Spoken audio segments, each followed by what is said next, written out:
Hi, I'm Miss Bryant, and today's lesson is linear functions. Linear functions look the same as a linear equation. And if you recall, a linear equation is just a straight line that has a constant change or a constant slope.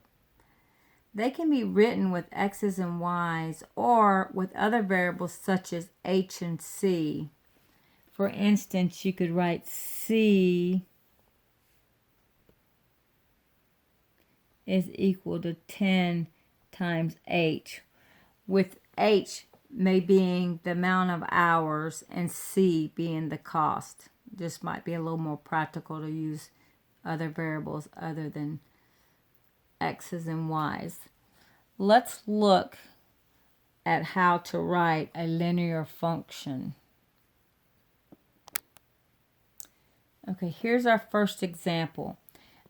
The Parkwood Painting Company charges a fixed fee of $200 plus $30 an hour for painting a house. Determine a linear function to express the cost, C, in dollars in terms of hours required, T, in hours, and then draw a graph of the function. Okay, let's see. First, they charged us $200. That was a set fee. So no matter how many hours, you had to pay that set fee. Now, for every hour, they charged $30. So $30 per hour.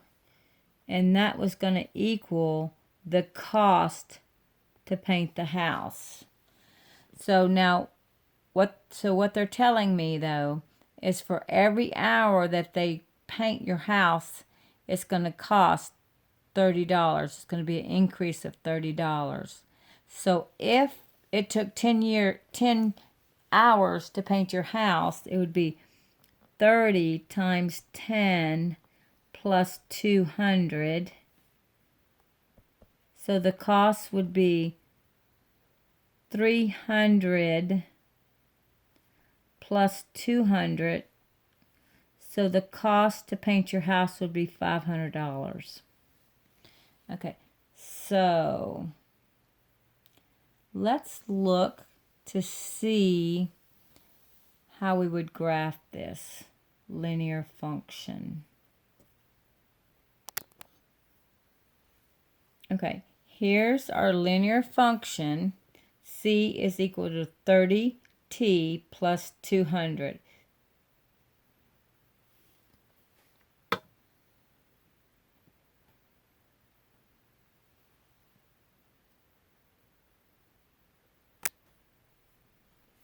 So,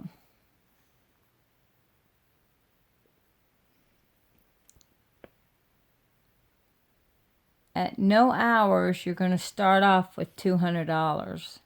And then for every hour of increase, you're going to increase by $30. So $30 would be your constant increase or your slope.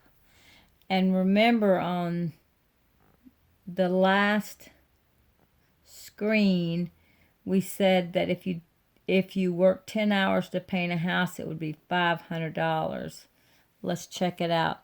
So right here would be 10, and if you go up here, you'll notice it's telling you for 10 hours it would cost $500. So there is what your linear function would look like if it was graphed. All right, let's look at another example. Okay, here's the last example we're going to look at for today. A scientist is studying the growth of a polar bear in Alaska and records the data in the table below.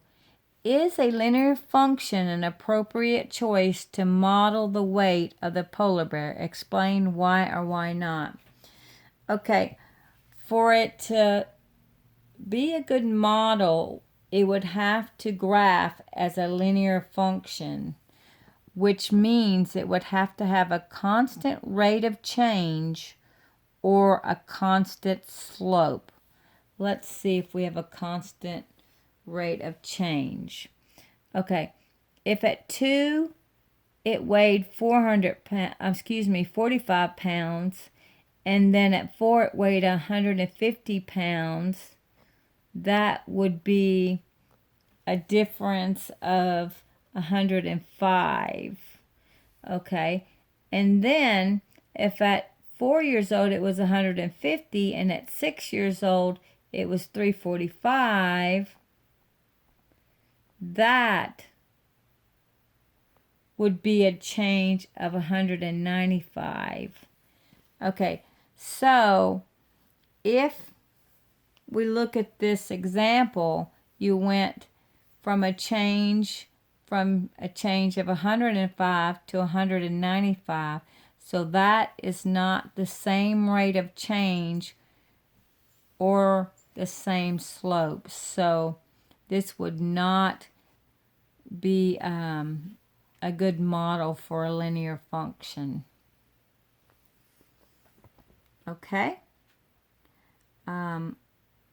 We'll get into more functions on later lessons. I want to thank you for watching, and don't forget, study, study, study.